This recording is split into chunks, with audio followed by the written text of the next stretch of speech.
Welcome to Kalvi IAS Academy YouTube channel. 3rd February 2024 Tamil current affairs analysis பார்க்க போகிறோம். எக்ஸாமுக்கு தேவைப்படக்கூடிய முக்கியமான குறிப்புகள் இந்த வீடியோவில் இருக்க போகுது. ஸோ ஃபஸ்ட் நியூஸ் பார்க்கலாம். ரூபாய் 29க்கு 1 கிலோ பாரத் அரிசி அடுத்த வாரம் விற்பனைக்கு வருகிறது என்று மத்திய அரசு அறிவித்துள்ளது. விலைவாசி உயர்வால் கடுமையாக பாதிக்கப்பட்டுள்ள சாதாரண மக்களின் சுமையை குறைக்கும் வகையில் பாரத் அரிசி என்ற பெயரில் சில்லறை சந்தையில் ரூபாய் 29க்கு 1 கிலோ அரிசி விற்பனை செய்யும் திட்டத்தை மத்திய அரசு வெள்ளிக்கிழமை அறிவிச்சிருக்காங்க. ஸோ கவர்மெண்ட்டோடது இது முழுக்க சென்ட்ரல் கவர்மெண்ட்டோட இனிஷியேட்டிவ் தான் இது. அரிசியோட பேரை பாருங்கள், பாரத் அரிசி.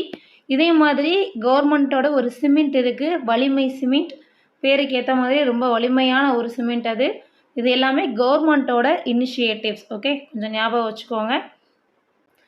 ஸோ மேலும் பார்த்தீங்க அப்படின்னா விலை உயர்வை கட்டுப்படுத்தும் நடவடிக்கையாக அரிசி பதுக்கலை தடுப்பதற்கான சோதனைகளும் தீவிரப்படுத்தப்பட உள்ளதாக தெரிவிச்சிருக்காங்க. மேலும் அரிசி கையிருப்பு அளவு விவரங்களை ஒவ்வொரு வெள்ளிக்கிழமையும் மத்திய உணவுத்துறை அமைச்சக வலைதளத்தில் தெரியப்படுத்தணும் அப்படின்னு சொல்லியிருக்காங்க. இது எல்லாம் முக்கிய தகவல்களாக இங்கே கொடுக்கப்பட்டிருக்கு. தென் நெக்ஸ்ட் ஒன் பாருங்கள். கட்சி தொடங்கினார் நடிகர் விஜய். தமிழக வெற்றி கழகம் வரும் மக்களவைத் தேர்தலில் போட்டியிடப் போவதில்லை என்றும் 2026 சட்டப்பேரவை தேர்தலே இலக்கு எனவும் அவர் அறிவிச்சிருக்காரு. நெக்ஸ்ட் நியூஸ் பார்க்கலாம். கர்நாடகத்தில் குரங்கு அம்மை பரவல், தமிழகத்தில் முன்னெச்சரிக்கை ஆயத்தம்.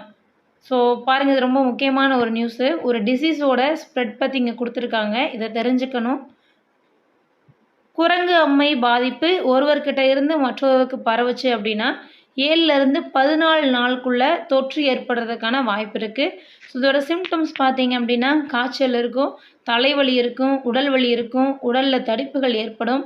தென் அதே மாதிரி இந்த நோய்க்கு உள்ளானவங்களுடைய உமிழ்நீர், சளி இதன் மூலமாக பிறருக்கு பரவும் அப்படின்னு தெரிவிச்சிருக்காங்க.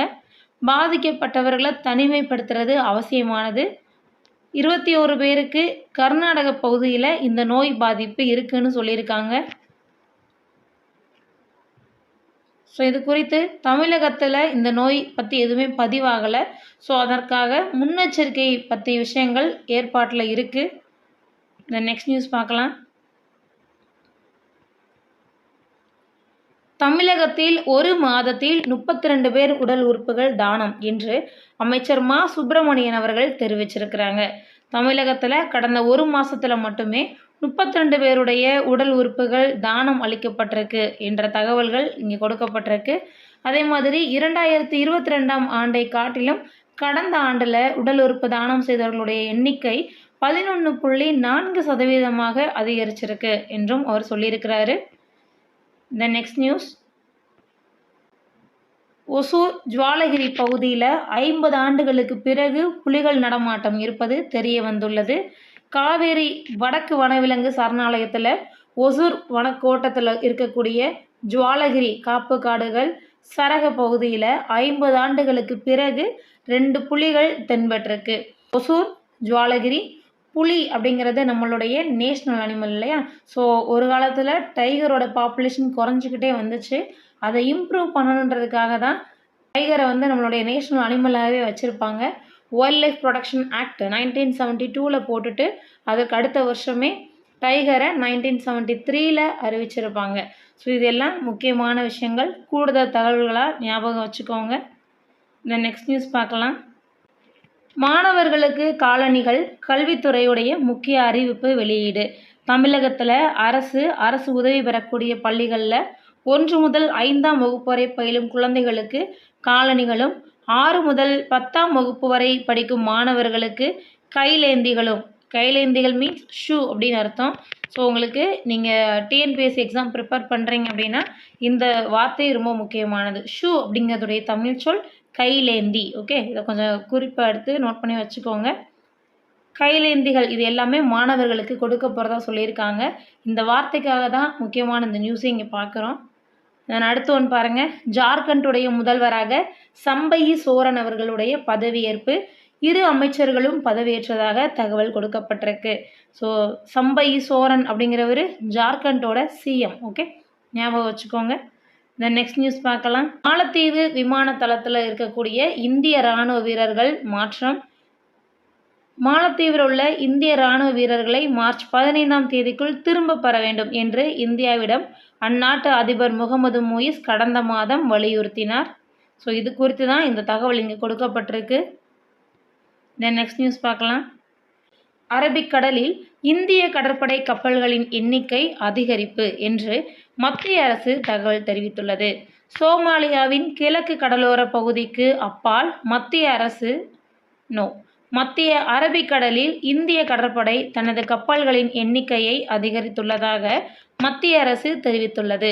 காசாவில் இஸ்ரேல் இராணுவம் நடத்தி வரும் தாக்குதலுக்கு பதிலடி கொடுக்கும் வகையில் செங்கடலிலும் அதையொட்டிய நீர் வழித்தடங்களிலும் சரக்கு கப்பல்கள் மீது ஹவுதி பயங்கரவாதிகள் தாக்குதல் நடத்திட்டு இருக்காங்க. இது தொடர்பாக மக்களவையில் எழுப்பப்பட்ட கேள்விகளுக்கு பதிலளித்த மத்திய பாதுகாப்புத்துறை இணை அமைச்சர் அஜய் பட் இது குறித்த தகவல்களை தெரிவிச்சிருக்கிறாரு. ஸோ ஏடன் வளைகுடாவிலும் ஆப்பிரிக்காவுடைய கிழக்கு கடலோர பகுதிகளிலும் கடற்கொள்ளையர்களை எதிர்கொள்வதற்கான ரோந்துக்கான இந்திய கடற்படை தனது கப்பல்களை கடந்த 2008ஆம் ஆண்டு முதல் நிறுத்தியுள்ளது என்றும் தெரிவிச்சிருக்கிறாரு. இந்த நெக்ஸ்ட் நியூஸ் பாருங்க. போர் கப்பல்களில் பெண் அதிகாரிகள் நியமனம். மக்களவையில் மத்திய அரசு தகவல். நாட்டின் பாதுகாப்பு படைகளில் பெண்களின் பங்களிப்பு குறித்து மக்களவையில் கேட்கப்பட்ட கேள்விக்கு மத்திய பாதுகாப்புத்துறை இணையமைச்சர் அஜய் பட் பதிலளிச்சிருக்கிறாரு. அவர் என்ன சொல்லியிருக்கிறார் அப்படின்னா, இராணுவத்தின் மருத்துவமனை சேவைகள் மட்டுமில்லாமல் 12 இராணுவ சேவைகளில் பணியாற்றும் பெண்களுக்கு நிரந்தர ஆணையம் அமைக்கப்பட்டுள்ளது என்று தெரிவிச்சிருக்கிறாரு. ஸோ பெண்களின் பங்கு ரொம்ப முக்கியமான ஒன்று. இப்போ ரீசண்டாக நடந்த குடியரசு தின அணிவகுப்பில் கூட பெண்களை பற்றின விஷயங்கள் நிறையாவே இருந்துச்சு. ஸோ அந்த பர்டிகுலர் டேட் நியூஸ் பேப்பரில் இது எல்லாமே இருக்கும். அதையும் கொஞ்சம் நோட்ஸ் எடுத்து வச்சுக்கோங்க. இந்த நெக்ஸ்ட் ஒன் பாருங்கள். வெளிநாடுகளில் கடந்த 5 ஆண்டுகளில் 403 இந்திய மாணவர்கள் உயிரிழப்பு என்று மத்திய அரசு தகவல் தெரிவித்துள்ளது. Next news. நெடுஞ்சாலைகளில் லாரி ஓட்டுநர்களுக்காக பல்வேறு வசதிகளுடன் 1000 ஓய்விடங்கள் என்று பிரதமர் மோடி அவர்கள் அறிவிச்சிருக்கிறாங்க. நெக்ஸ்ட் நியூஸ் பார்க்கலாம். Sports area. ஜெய்ஸ்வால் சதம் முன்னேறும் இந்தியா. இங்கிலாந்துக்கு எதிராக 2வது டெஸ்டில் இளம் வீரர் ஜெய்ஸ்வாலின் அசத்தலான பேட்டிங்கால் இந்தியா முதல் இன்னிங்ஸில் 6 விக்கெட்டுகள் இழப்புக்கு 336 ரன்கள் சேர்த்து முன்னேறி வருகிறது. ரஞ்சி கிரிக்கெட். கோவா 241 ரன்கள் குவிப்பு. நெக்ஸ்ட் நியூஸ் பார்க்கலாம். புதுதில்லியில் பிரதமர் நரேந்திர மோடியை சந்தித்து வாழ்த்து பெற்ற ஆஸ்திரேலிய ஓப்பன் இரட்டையர் சாம்பியனான இந்திய டென்னிஸ் வீரர் ரோஹன் போபண்ணா ரொம்ப ஒரு முக்கியமான பர்சனாலிட்டி. இவரை பற்றின நியூஸும் நம்ம சொல்லியிருக்கோம். அதை நோட் பண்ணி வச்சுக்கோங்க, ப்ரீவியஸ் வீடியோஸில் இருக்கும். இந்த நெக்ஸ்ட் நியூஸ் பாருங்கள். புற்றுநோய் இது குறித்த ஒரு டேட்டா கொடுத்துருக்காங்க. இந்த ஆய்வில் வெளிவந்த தகவல் தான் இது. இந்தியாவில் புதிதாக 14.1 லட்சம் பேருக்கு புற்றுநோய் பாதிப்புன்னு சொல்லியிருக்கிறாங்க. இந்த புற்றுநோயால் 9.1 லட்சம் பேர் உயிரிழந்ததாகவும் தெரிவிக்கப்பட்டிருக்குது. இந்த ஆய்வை நடத்தினவங்க, தகவலை கொடுத்தவங்க யார் அப்படின்னா உலக சுகாதார அமைப்பு, இங்கிலீஷில் WHOன்னு சொல்லுவோம், வேர்ல்டு ஹெல்த் ஆர்கனைசேஷன். ஸோ பாருங்கள், ஆண்களிடம் உதடு மற்றும் வாய் புற்றுநோய் பாதிப்பு பொதுவாக காணப்படுது. பெண்களிடையே மார்பக புற்றுநோய், கர்ப்பப்பை வாய் புற்றுநோய் இதெல்லாம் காணப்படுது. உலக சுகாதார அமைப்புடைய புற்றுநோய் அமைப்பான சர்வதேச புற்றுநோய் ஆராய்ச்சிக்கான முகமை இது தொடர்பாக 115 நாடுகளில் ஒரு ஆய்வை மேற்கொண்டாங்க. அந்த ஆய்வை பேஸ் பண்ண தகவல் தான் இங்கே கொடுக்கப்பட்டிருக்கு. உலக அளவில் புற்றுநோயால் பாதிக்கப்பட்டவர்களுடைய எண்ணிக்கை 2 கோடியாகவும் உயிரிழந்தவர்களுடைய எண்ணிக்கை 97 லட்சமாகவும் இருக்குன்னு சொல்லியிருக்கிறாங்க. புற்றுநோய் பாதிப்பு கண்டறியப்பட்ட பின்னர் 5 ஆண்டுகளே உயிருடன் இருப்பவர்களின் எண்ணிக்கை 5.5 கோடி என்றும் தெரிவிச்சிருக்கிறாங்க. அதே மாதிரி பார்த்தீங்க அப்படின்னா ரீசெண்டாக நடந்த ஒரு நியூஸ். பாலிவுட் நடிகை பூனம் பாண்டே அவர்கள் கர்ப்பப்பை வாய் புற்றுநோய் காரணமாக தான் காலமானாங்க. அவங்களுடைய வயது மிகவும் இளம் வயது 32 தான். ஓகே. ஸோ இதெல்லாம் வந்து புற்றுநோய் பாதிப்பு குறித்த தகவல்களை நமக்கு கொடுக்குது. ஸோ ஆண்களுக்கு அப்படின்னா உதடு மற்றும் வாய்ப்பகுதிகளில் அதிகமான புற்றுநோய் தாக்கங்கள் ஏற்பட வாய்ப்பு இருக்குது. பெண்களுக்கு கர்ப்பப்பை வாய் மற்றும் மார்பக புற்றுநோய். ஓகே. ஸோ இதுகளெல்லாம் கொஞ்சம் பேசிக்கான லெவல்லையாவது ஞாபகம் வச்சுக்கோங்க. நெக்ஸ்ட் நியூஸ் பார்க்கலாம். காசா போர் நிறுத்த பேச்சுவார்த்தையில் முன்னேற்றம் என்று கத்தார் தெரிவிச்சிருக்கிறாங்க. காசாவோட உயிரிழப்பு பார்த்தீங்க அப்படின்னா 27,131 அதிகரிச்சிருக்கு. நெக்ஸ்ட் நியூஸ் பாருங்கள். ஈரான் ஆதரவு குழுவினர் மீது தாக்குதல் அமெரிக்கா உத்தரவிட்டிருக்காங்க. சிரியாவிலும் ஈராக்கிலும் உள்ள ஈரான் ஆதரவு ஆயுத குழுக்கள் மீது தாக்குதல் நடத்த தங்களது படைகளுக்கு அமெரிக்க அரசு உத்தரவிட்டிருக்கு. ஜோர்டானில் உள்ள தங்கள் இராணுவ தளத்தில் கடந்த மாதம் நடத்தப்பட்ட ட்ரோன் தாக்குதலில் 3 வீரர்கள் உயிரிழந்ததற்கு பதிலடியாக இந்த உத்தரவு பிறப்பிக்கப்பட்டுள்ளது. Next news. ஓவியம், சிற்பக்கலை ஆகியவற்றில் 18 பேருக்கு கலை செம்மல் விருது. ஸோ 18 பேர் முக்கியமாக அப்படின்னா அது இப்போதைக்கு தேவை கிடையாது. ஓவியம், சிற்பக்கலை தொடர்பாக வழங்கப்படக்கூடிய விருது கலை செம்மல் விருது. ஓகே, இதை ஞாபகம் வச்சுக்கோங்க.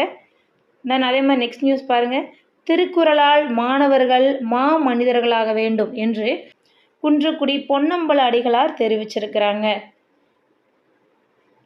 திருக்குறள் எக்ஸாமுக்கு ரொம்ப முக்கியமான ஏரியா.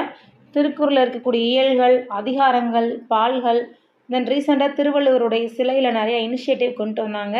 இதெல்லாம் நீங்கள் நோட் பண்ணி வச்சுக்கோங்க. ஐ திங்க் நீங்கள் நியூஸ் பேப்பரை டெய்லி பார்க்குறீங்க அப்படின்னா இந்த டேட்டாஸ் எல்லாம் உங்ககிட்ட இருக்கும். இதை கொஞ்சம் ரிவைஸ் பண்ணி பாருங்கள். குரூப் 4ல் டெஃபினட்டாக ஃபுல் மார்க்ஸ் உங்களால் வாங்க முடியும் கரண்ட் அஃபேர்ஸ் ஏரியாவில். ஸோ இதோட இன்றைக்கான கரண்ட் அஃபேர்ஸ் முடிஞ்சிடுச்சு. தேங்க்யூ அண்ட் தேங்க்ஸ் ஃபார் வாட்சிங்.